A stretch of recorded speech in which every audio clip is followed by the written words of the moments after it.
Three, two, one.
Thank you for allowing me to be here.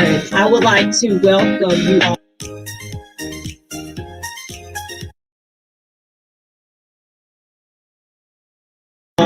to our virtual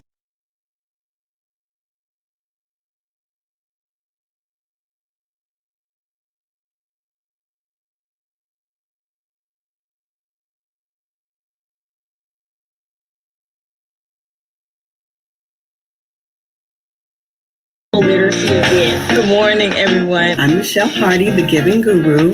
Greetings to all the students. Thank you for having me. I am so delighted to be with you all today to share my love of fitness. Hi, Dr. Houston. Thank you so much. Hi, Tori. Hi, Dr. Houston. So different. But I stayed brave and I showed kindness to all, even when they weren't kind to me. And they always come equipped with a smile and grace for when you enter the place. He hugged Hannah. He started to cry. 2 tears burst from his eyes, and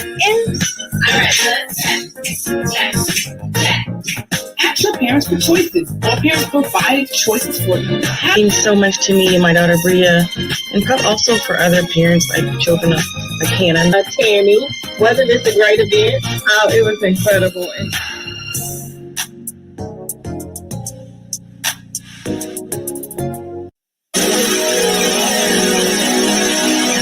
Joyshika and Tammy on the collaborative. Let's go! The collaborative. 1, 2, 1, 2.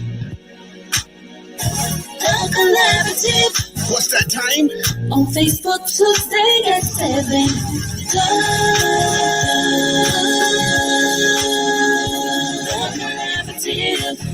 The collaborative. Who we have? We have our leaders. We have our teachers and our parents. We have our authors. Story time at the end. Solving problems in our education system. Phenomenal women. Join them on On Facebook. Facebook, Tuesday at 7. The Collaborative. It's that time. You're Rosika and Tammy. The Collaborative. Phenomenal ladies. It's educational. The On the Facebook. The Collaborative. Collaborative.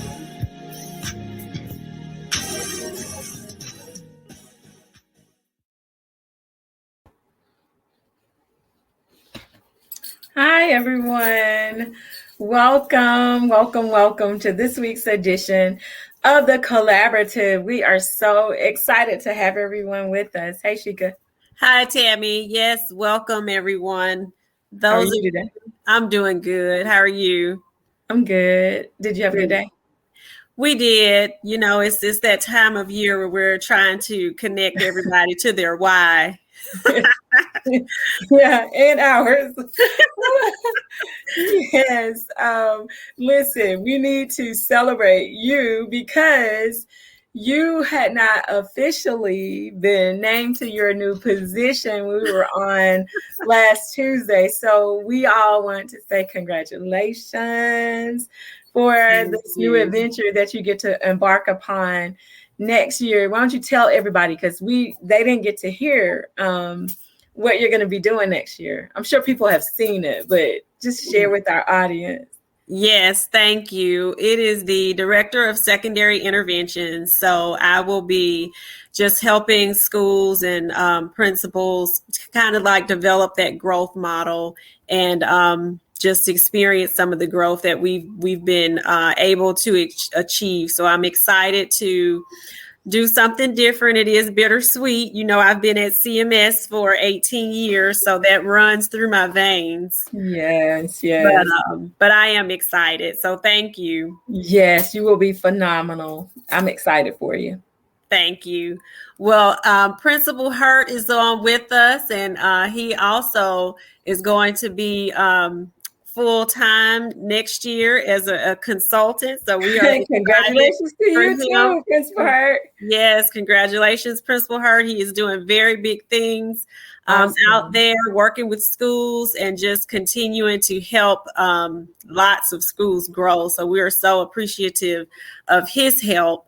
And the rest of you that are joining us in Facebook land, if you would let us know, Tammy and I are problem solver educators, so we cannot solve problems by ourselves. We have to bring our collaborators together, and that is you all. If you are an educator, a parent, a community member, an author, we are all coming together for the same cause, and that is our children. There's no better cause than that, coming together to bring awareness to things in education that sometimes people don't know about, and then bringing us together to truly combat a lot of the problems that we're having in education. We want to make it conducive for students and actually make it a great learning environment and a great place for students to grow, that student-centered. A lot of times we're stuck doing things that we don't believe in, and we need to start shifting from that. For sure. So let's bring our guest on. We have two guests with us. Yes, I'm so excited. Tonight, we are so fortunate to have two incredible guests.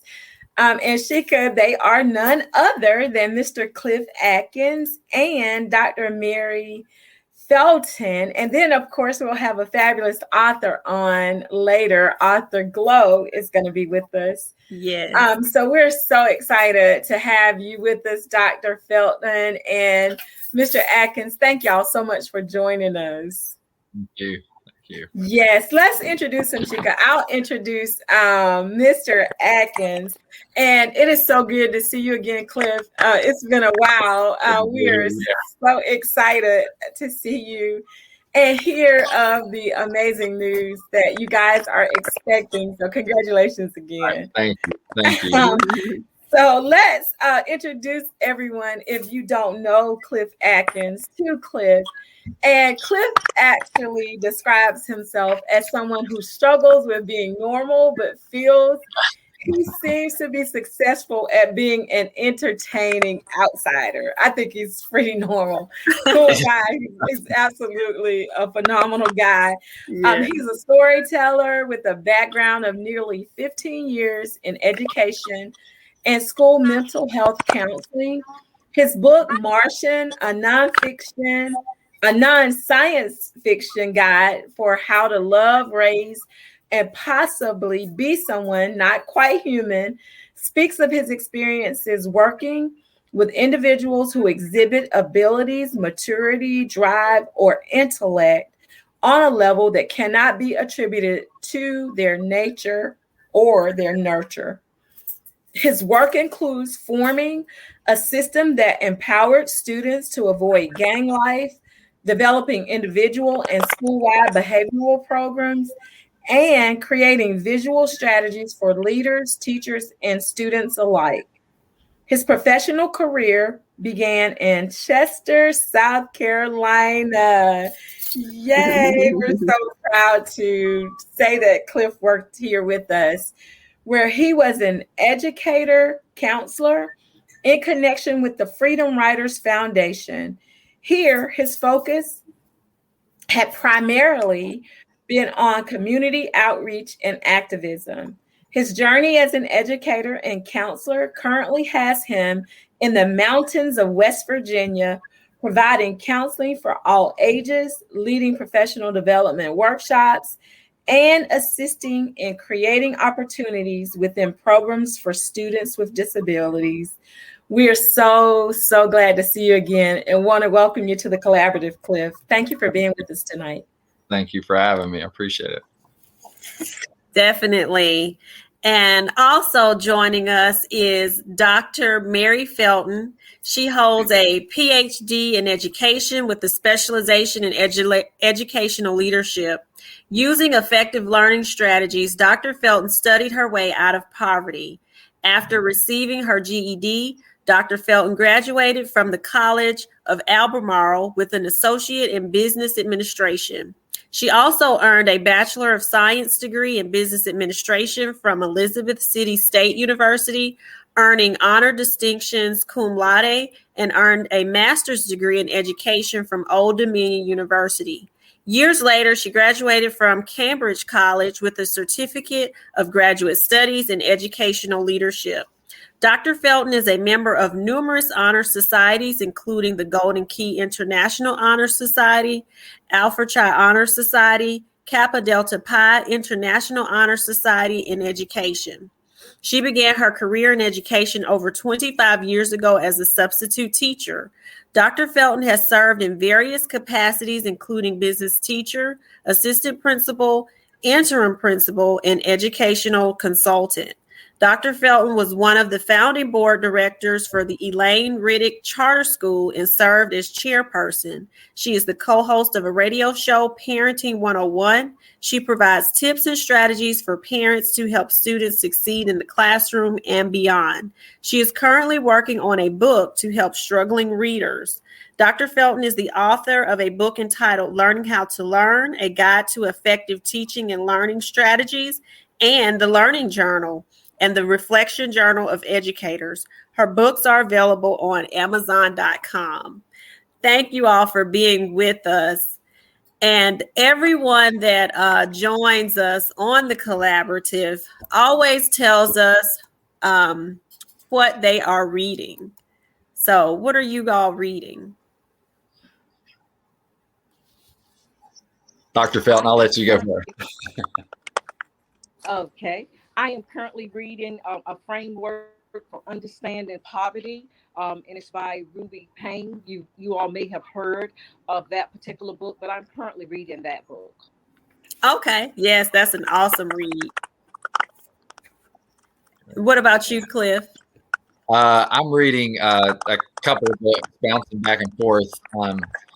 Until Unity by Francis Chan, and also Can't Hurt Me by David Goggins. Okay. Books. Those sound interesting. You'll have to tell us more of what those are about in the comments. People maybe usually are interested. Tammy and I are the literacy leaders. A lot of what we do is centered around literacy. So we are sent books all of the time to review. This is a book that we're reviewing right now.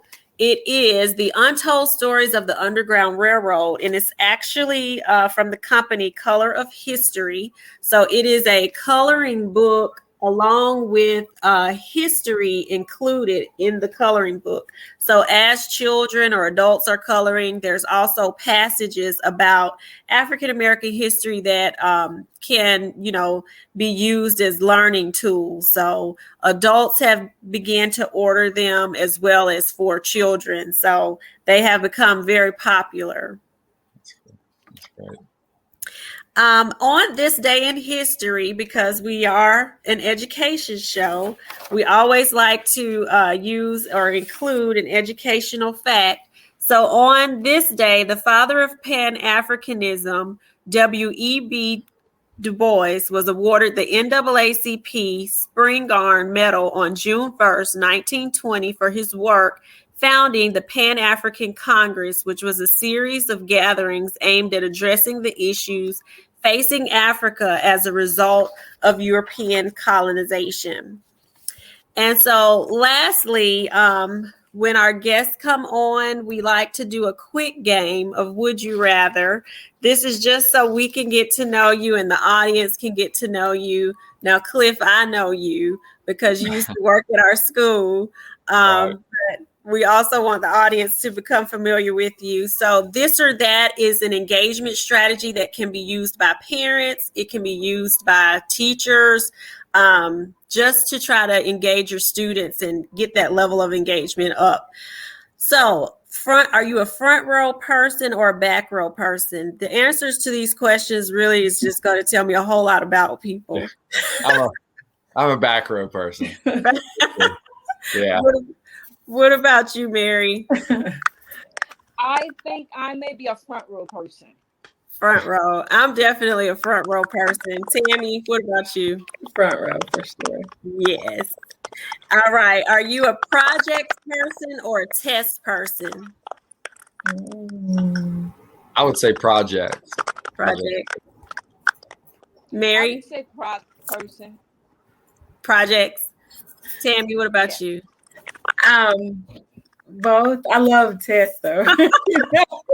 Okay, Tammy always makes this weird. She never gives a clear answer. It is actually kind of hard for me too, but I'm gonna say project.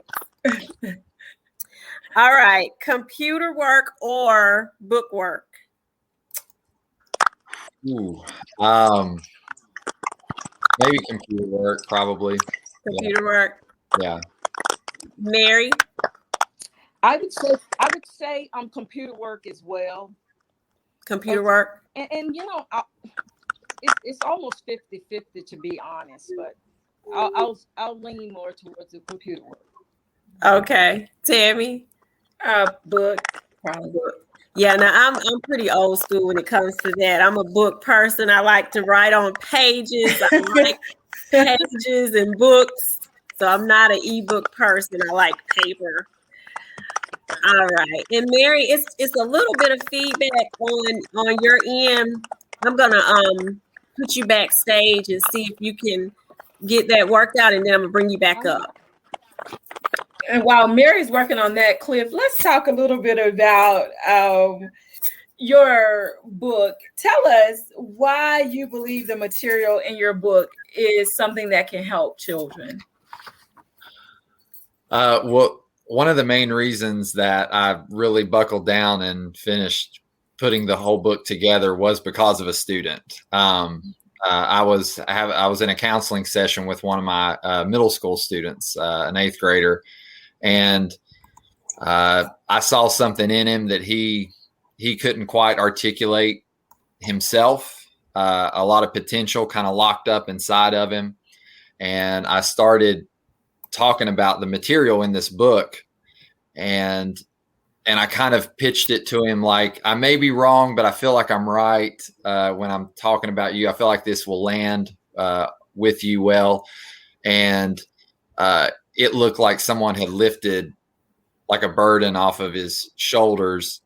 And he said, this is the first time that anyone I feel like is speaking my language like that gets it. I've tried to explain it to people, and he was like, are there more people like me? Are there more? Because I call these students, or even young adults. I have young adults that I work with too. I call them Martians. That's from the title of the book. So he was like, are there any other Martians in the school? Like, we got to get them together. Like, and you got to put the book together. Like, you got to get this out there.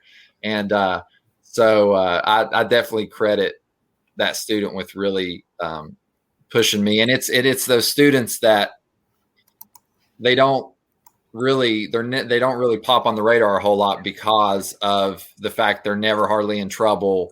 Their grades are typically great. Like they're great kids, and they typically missed or overlooked in our rush to kind of help those that are struggling, so to speak, more academically. We kind of miss this group of students, and that's the student that I talk more about in the book.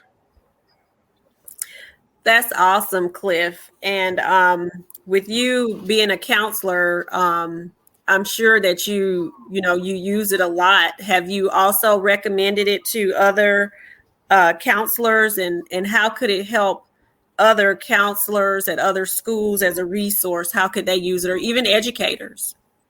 Sure. I haven't been able, this book's only been out for just a few months at this point. I've done different podcasts, been on different podcasts here and there. As for educators or other counselors, in the book, I really give a very specific, detailed description of like signs to look for students or in kids of all ages. And I give a breakdown of how to approach this type of person at every level, from elementary school to middle school to high school to college, and even into adulthood. Like I discuss like how to engage this type of personality, the way this person goes about life academically, socially, relationally. Like I try to give as many pointers as I can, accommodations, interventions, different things that you can work into these students' lives. Well, that's awesome. And, at the middle level, I think we're all Martians. I'm a Martian. When they describe educators who work at the middle level, they say, that's a special group of people. Yeah. So I think it's great that you've taken something and, made children not feel like they're some type of outcast or something. Yes, and I love how he does not call them aliens, but Martians. And as Sheikah said, I mean, I'm not at the middle level, but I am as Martian can be. And I own my Martianship. Yeah.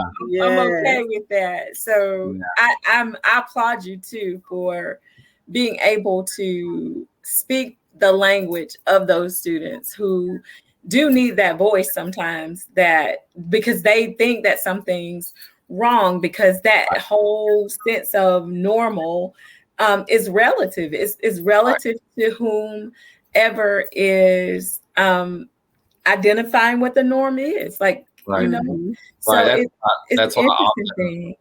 That's what I often tell them. I'll say, the feeling of, I say, you feel like an outcast. And I was like, but the environment is the same. When you're a trailblazer, when you're out in front, it feels, the environment around you is the same as an outcast, but it's different though, because you're leading, you're blazing a trail. You're not, you're supposed to lead the group. Yeah. Right. Yeah. Speaking of leading, this is one of our trailblazers that was on with us last week, Principal Kafele. Yes, sir. Hi there, Principal Kafele. Thank you for joining us, Principal Kafele. Yes, we appreciate you. Definitely. And so this is also, do you have any other upcoming projects?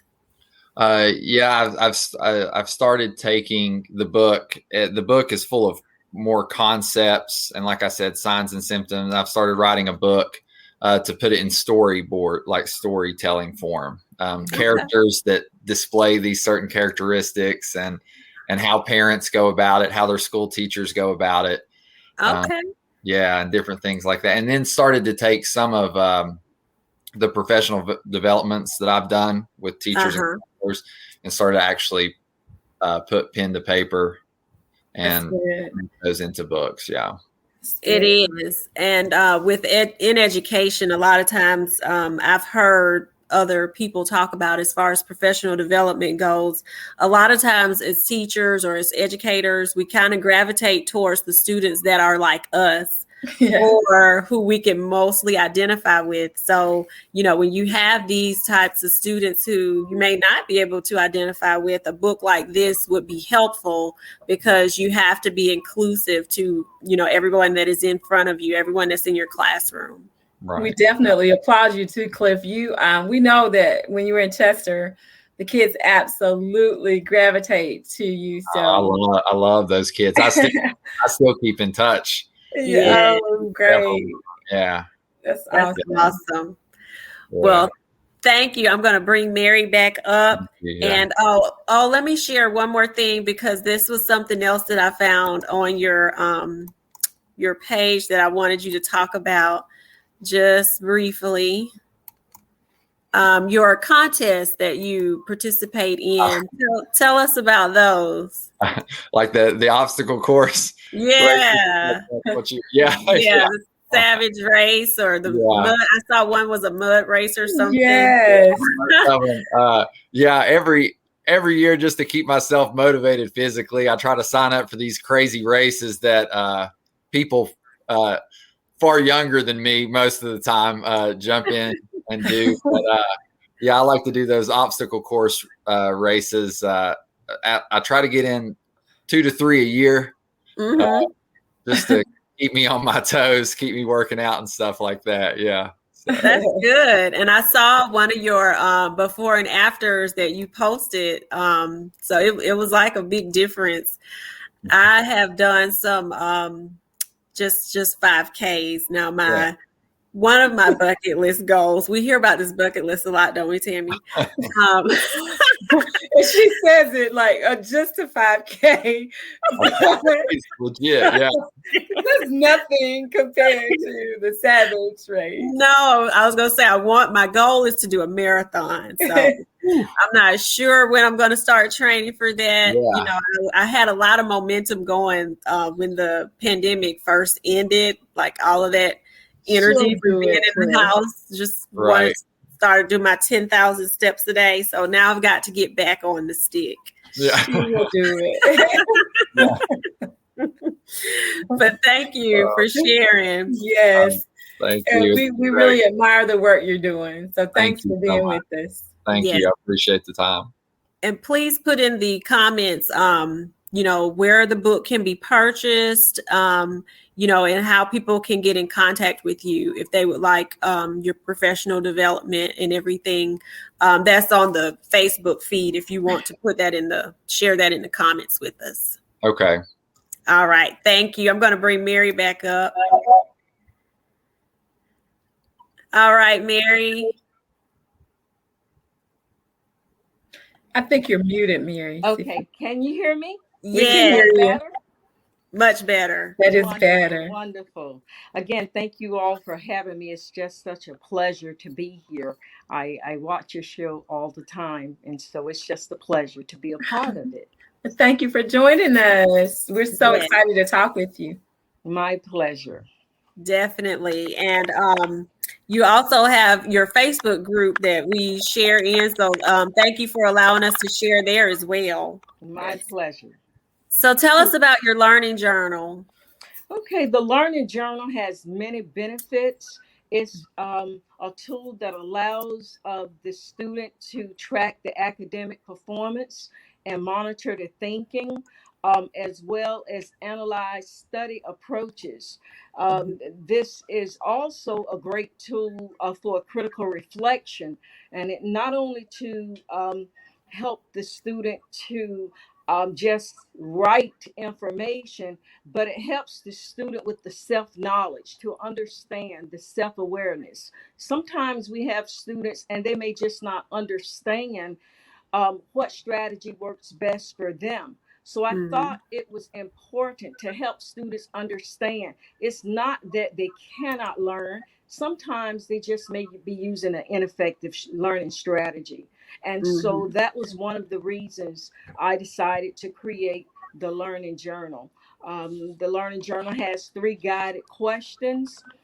It's a framework, sort of what is easy, what is the easiest topic or strategy that you learned today, what was most challenging, and what strategies were helpful. And this gives a student an opportunity to reflect.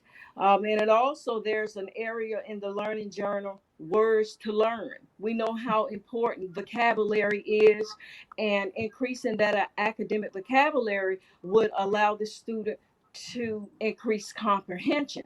So I thought this was a great opportunity to allow the students to utilize the tool to guide them. Sometimes students say, I don't know what to do. I don't understand. So this is an opportunity to guide the students. And so I just thought that would be a great way to help struggling students.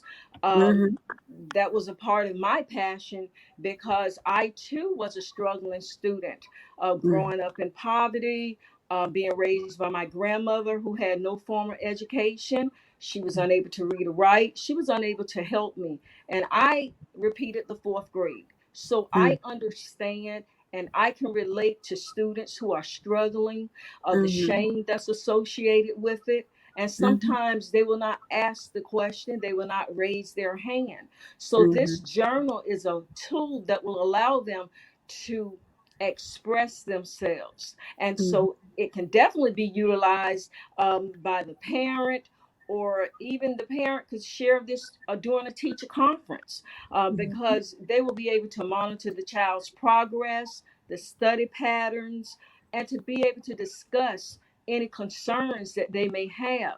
So it's a benefit for the parents as well as the students.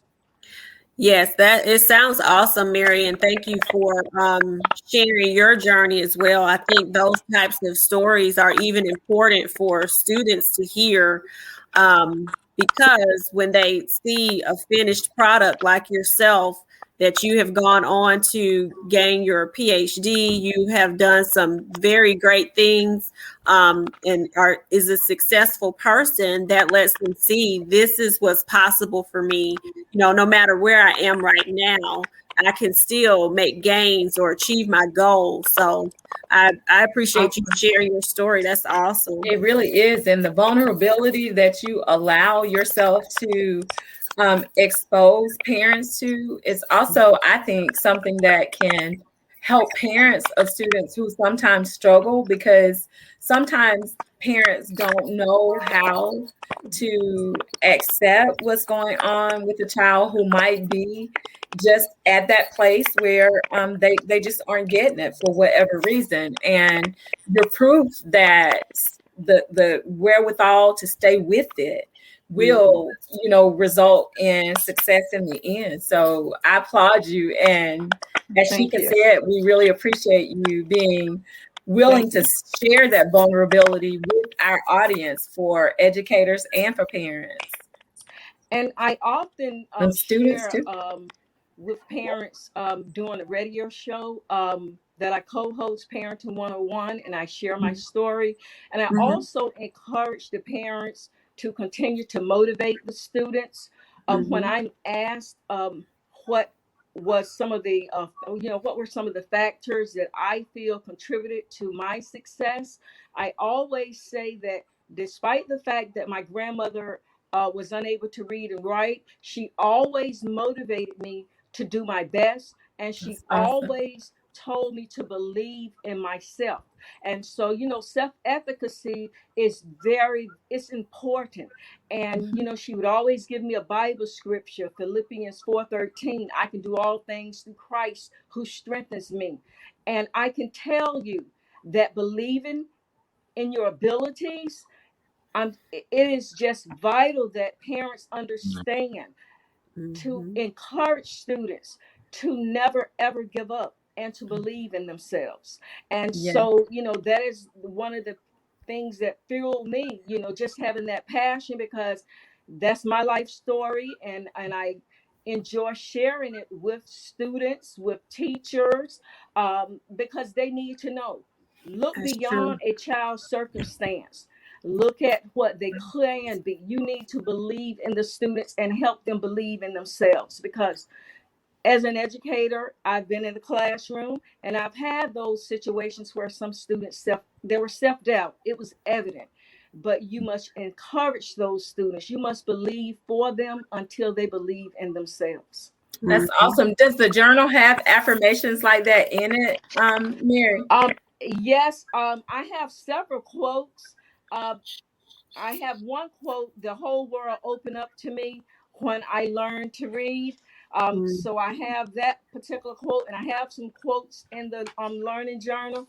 Also, I would like to, as a point of reference, just make a mention that in the back of the journal, I even have additional questions helping the students understand that there are different levels to learning. And just level one is just recall and remembering information. But level two is if you can explain it, the concept or the idea. And then level three, ask the question, can you use that information in a new way? We know that's application. And so there are 6 levels. Can you distinguish between parts? So still using that framework of questions to help guide them and help them think through the process. Level 5, can you justify a stand or decision? And level 6, can you create a new product or point of view? So I have that in the journal as well, and some suggestive questions to check for understanding for the parent or for the teacher. So, for example, one question: what topic do you understand at this point? And giving the student an opportunity to express where they are, because you need to know what you don't know. So we have to give them those opportunities: where I am, where I need to be, and then the gap. And that's where we come in to utilize strategies to help them fill the gap. But we must take shame away from the classroom. We have to get students to the point where they will understand it's okay not to know, but I'm here to help you. So those are just some of my burning passions, and more is in the journal. There are probably about 100 pages. The date is there to give the parents as well as the teachers to be able to track the progress, to see where they are needing additional help. So when we talk about interventions, I would say these are the type of tools that need to be developed. I developed a tool that would have helped me when I was struggling, when I was in elementary school. That's a really good point. That's great that you have put together something that can be useful to students who might have those gaps. And it's very interesting that you say that. Principal Kafele is on here, and he and Dr. Akua often talk about the opportunity gap that's there. So I'm interested in seeing the journal myself, because I think that's a really good way of helping teachers even to understand where those gaps are, and maybe coming up with strategies and a plan for addressing them with the student, because they are processing through that in their own way in their learning journal. So I can't wait to see them. And I really like what you said too, Mary, about making sure that shame is taken away Yes. One strategy that we have had success with students in addressing those learning gaps is small group instruction through the pull-out model, and the students have really latched on to that. They even email the teachers who are pulling them out, "Hey, I'm ready, come get me," because they want to learn. They want to be in that smaller setting where they can be more vulnerable and really express what they need to express to be able to learn, what they need to know. So those interventions really make a difference.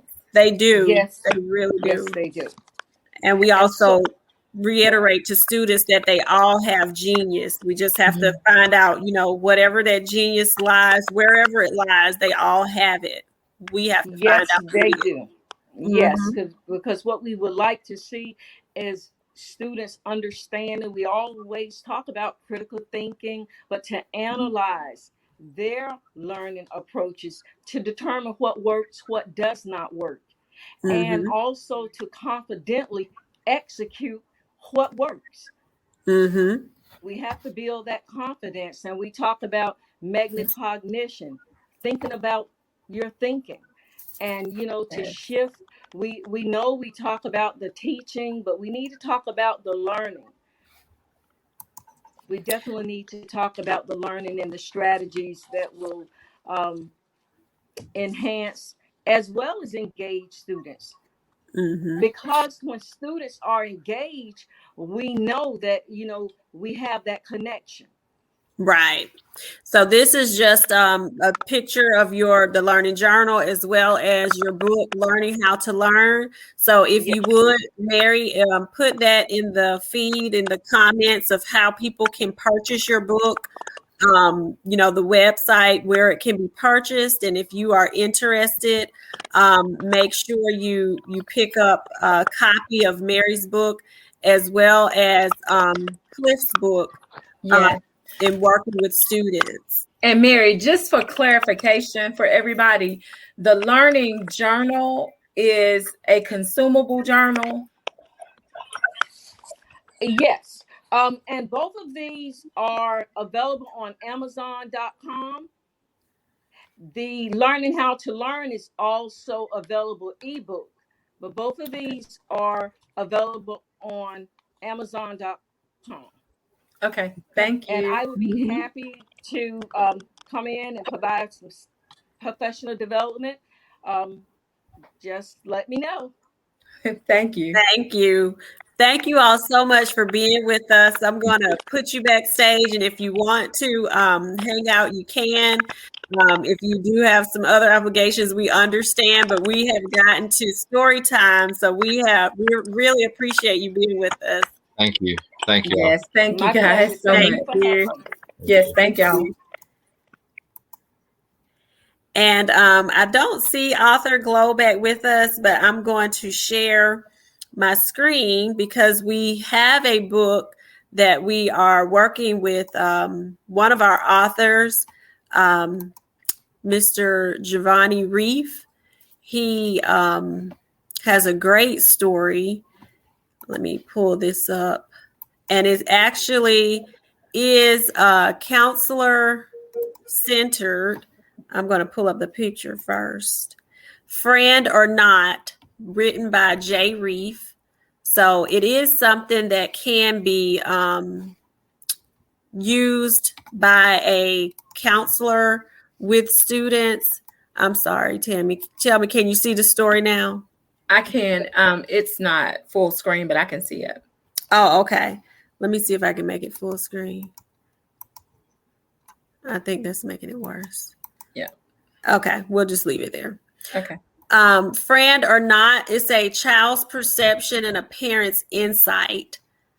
So it's really kind of like a guide for parents and counselors to be able to talk to students to kind of get them to talk more. So they can put their name and their age in the book, also their class.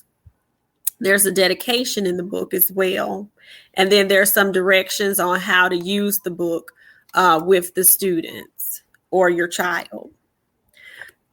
So it's basically like a fill in the blank. It's really more or less to get them to talk. A lot of times when students get to a certain age, or if something's going on with children at school, sometimes just asking them questions like, oh, how was your day? Or did things go okay? Won't get them to talk about what's happening. So this is a book that's intentional about making sure children are talking to you.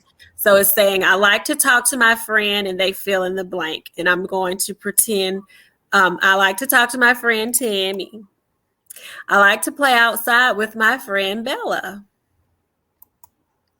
I like to ride my bike with my friend Elizabeth. I like to share things with my friend Padre. I like to go to school to see my friend. And see, I was a kid in school. Everybody wasn't my friend, but I'm just going to name different names. But this is a good way for you to see who your children or your students are friends with, especially at the middle level. That becomes a very important question. I like to go to school to see my friend Elizabeth. I like to sit next to Rebecca. I like to have fun with my friend Stephanie. Now I want to tell you about people who are not my friends. DJ is not nice, and he or she is not my friend.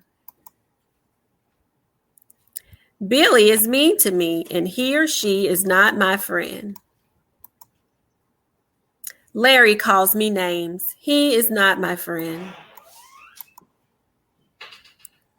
Melviny hits me, and she is not my friend. Larry says bad words, and he is not my friend. Albany makes me cry. She is not my friend. Lisa makes me scared, and she is not my friend. So that's the end of the story. And again, the point that the author wanted to make with that story was to, again, make the children or the students, get them to a point where they're actually talking to you. Because a lot of times we do those questions like, how was your day? And where we just get the one sentence answer, fine, or it was okay, or, you know, they may say and they may not say. So this is a good way for you to get your child or your students to open up and to elaborate about what's going on at school. So thank you, Jay Reef. We're going to put that contact information into the comments. If you are interested in that book, Friend or Not, is available on Amazon, and we will get you that information. And it is very good for, like you said, Sheikah, to have for the counselor for those groups on, because sometimes it can help to identify students who are chronically showing up in those narratives when they're interacting with parents. The students and multiple students are saying that Tammy is not my friend because I'm afraid of her. It gives the counselor a place to really take a look and see what could possibly be going on with that student and open up that discourse with those parents as well. So Mr. Reef does a really good job of laying out their the opportunity for there to be that interaction with the parents about what's really happening with their child at school. Definitely. So thank you all for joining us on the collaborative. I'm going to share my screen one last time so we can close out and go ahead and tell them about the importance of reading, Tammy, while I'm pulling this up. Yes, please be sure, parents, and we say this all the time, but we want to make sure that we keep reiterating, especially since we are coming upon these last days of school, and we're going to be letting kids go for a little bit this summer. But if you make sure that your child is reading at least 20 minutes a day, the research says that can truly change the trajectory of how the child can perform in school. So please be sure that you are providing those reading at home experiences for your children each day. And please make sure that they get in at least 20 minutes each day. And literacy, Tammy and I are calling ourselves problem solver educators. One problem with literacy and education is many students are not on reading on grade level. So the only way they are going to get better or, improve and grow is by building reading stamina as well as building reading comprehension. So that 20 minutes a night Tammy talked about is essential for both of those things. So please make sure they are doing that at school and at home. So just before we're closing out, this is our book. If you have not purchased Women Who Lead in Education, this is a great book if you are an aspiring author or if you are in leadership or education. This book can really give you a lot of insight into culture, the different curriculum models, equity. There's so many different topics. We're featured with some phenomenal ladies in this book. Amazing. You can pick your copy up from our website. Also, if you have not registered for Hannah's Wish or participated in Hannah's Wish, this is a free pre-recorded literacy event that we have partnered with some phenomenal ladies featured here for this great event. The students at my school really enjoyed it and really got a great benefit from it, looking at a lot of their reading reflections. Something great for the end of the year, especially right after testing has been completed. And we also have Braley's tour that is coming up, where we will get to travel with Braley, the character of I Am Brown, and author Latoya Lewis to Dubai, Abu Dhabi, and more. We cannot wait to go on this trip. Yes. And finally, if you wouldn't mind joining us back here Tuesday on June 8th, we will have Dr. Roz Gaskins with us as our guest. She's going to be talking about teacher leadership and developing our teacher leaders. That is so important today. And author Martinique Mims, she is the author of Through the Colors of a Butterfly for story time. So thank you so much for joining us, guys. Have a good night, everybody. Yes. Join Sheikah and Kelly on the collaborative. Let's go! The collaborative. 1, 2, 1, 2. The collaborative. What's that time? On Facebook Tuesday at 7.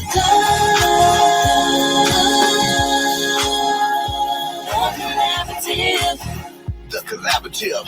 Okay, I ended it. Let me stop. We have our teachers and our parents. We have our authors. Stories. Okay. Mary. Oh, Mary was still watching. Yes. Okay. Can you see her? Oh, I think I need to